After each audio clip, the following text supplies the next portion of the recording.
자, 북한이 5차 핵실험을 감행을 하면서 우리나라도 핵무장해야 된다, 이런 이야기 나옵니다. 핵무장 필요성을 언급했던 국회 정보위, 또 외통위 소속이셨죠. 원내대표까지 지낸 새누리당 원유철 의원과 함께 자세히 이야기 나눠보도록 하겠습니다. 안녕하십니까. 네, 안녕하세요. 자, 지금 보면은 그 4차 핵실험 이후에 5차 핵실험 곧 할 것이다, 이렇게 주장을 계속 하셨지 않습니까? 네, 그렇습니다. 이번에 8개월 만에 그냥 갑작스럽게 했는데 그걸 예상을 좀 하셨었나요? 네, 그렇습니다. 북한이 4차 핵실험을 하고 나서 예. 그 5차 핵실험을 할 수 있다는 개연성을 가지고 우리 정보당국에서도 계속 면밀히 예. 주시를 했었고요. 예. 또 실제로 여러 가지 정황을 볼 때 곧 5차 핵실험을 할 수도 있다라는 판단을 가졌어요. 그래서 저는 국회에서 우리 새누리당 예. 의원님들과 함께 예. 그 핵 포럼을 일종의 북핵 해결을 위한 새누리당 의원 모임을 결성해서 예. 네. 이 북한의 추가적인 도발, 5차 핵실험에 대비해서 북한이 추가 도발을 할 경우에 우리도 즉시 핵무장의 수순에 들어가야 된다라는 핵 트리거 선언을 하자라고 했고요. 예. 이런 여러 가지 정황을 볼 때 북한이 5차 핵실험을 할 것이다라는 예측을 하고 있었죠. 그랬었군요. 네. 네. 또 원 의원께서는 과거 국방위원장 또 원내대표 시절부터 이 핵무장이 필요하다고 말씀을 해오셨는데 어떤 배경에서 이런 주장을 하시게 됐나요? 한반도 비핵화 선언 이후에 우리 정부는 지금 박근혜 정부를 포함해서 끊임없이 북한에게 예. 핵을 포기하고 남북이 공동으로 평화 번영의 길로 가자라고 호소했습니다만 예. 북한의 3대 세습 정권, 김정은 정권은 특히 끊임없이 핵을 개발하고 미사일을 발사하고 했지 않습니까? 네. 그래서 사실 핵에 대한 억제는 핵으로 하는 것이 가장 효과적입니다. 지금 우리는 북핵 위협에 대해서 예. 킬체인이나 KAMD, 한국형 미사일 방어 체계로 그 대응 수단을 갖추고 있고 예. 그것이 부족해서 지금 사드까지 추가로 보완해서 배치하려고 하는 것 아니겠습니까? 예. 네. 근데 이런 것들이 모두 사실은 방어 수단입니다. 네. 핵에 대한 억제는 핵으로 하는 것이야말로 예. 제대로 된 억제력을 우리가 갖출 수 있다는 차원에서 네. 핵무장을 주장했던 것이고요. 예. 그것은 평화를 수호하긴 네. 우리의 수단으로 해야 된다고 계속 끊임없이 말씀드리고 있습니다. 예, 원희연 의원님은 그렇게 얘기했었던 것도 알고 또 국민적 정서도 그런 얘기를 동조하는 것도 알고 있는데 네. 이게 현실적으로 대한민국에서 가능하다고 보십니까? 지금 뭐 현실적으로 가능하다 불가능하다 따질 그런 한가로운 상황이 아닙니다. 아, 북한의 5차 핵실험 이번에 성공은 예. 북한에서도 발표했는데요.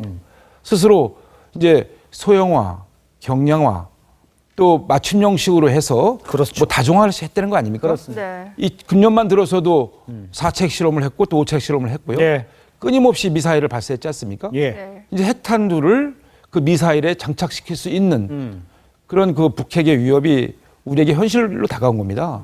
여기에 대한 확실한 우리가 억제력을 확보하지 않으면 네. 우리는 정말 그 북핵의 위협에 알몸으로 서 있을 수 있는 그런 상황이다라는 네. 걸 말씀드리고요. 그렇군요. 지금 미국이 이제 한미 동맹 차원에서 네. 핵우산으로 우리를 지금 억제하고 있습니다만 예. 북한의 도발을 네. 지금 미국 대통령 선거에서도 트럼프 후보가 뭐 한국도 핵을 가지려면 가져라 이런 식으로 지금 얘기하고 있고 예. 비용 문제도 언급하고 있지 않습니까? 네.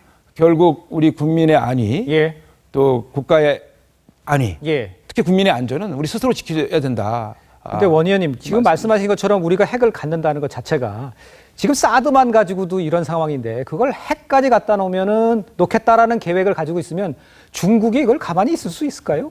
지금 중국을 뭐 중국의 눈치를 볼 중국을 갖다가 지금 네. 뭐 의식할 상황이 아닙니다. 예. 오히려 중국은 북한이 추가적인 5차 핵실험을 말렸어야죠. 아, 예. 지금 우리가 북핵 위협에 배치하려는 사드 배치를 가지고 예.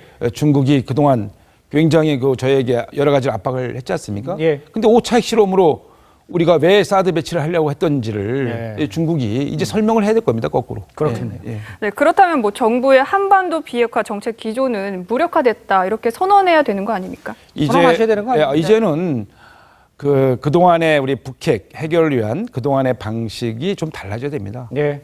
북핵 해결을 위한 해법이 달라져야 되고 새로운 패러다임으로 예. 접근해야 된다 보고 있고요. 예. 이제 한미 정상이 이번에 확장 억제를 강화하는 쪽으로 해서 예. 북핵 도발을 억제를 하려고 하는데 저는 그렇게 생각합니다. 지난번 4차 핵실험 때도 그 전술 폭격기 예.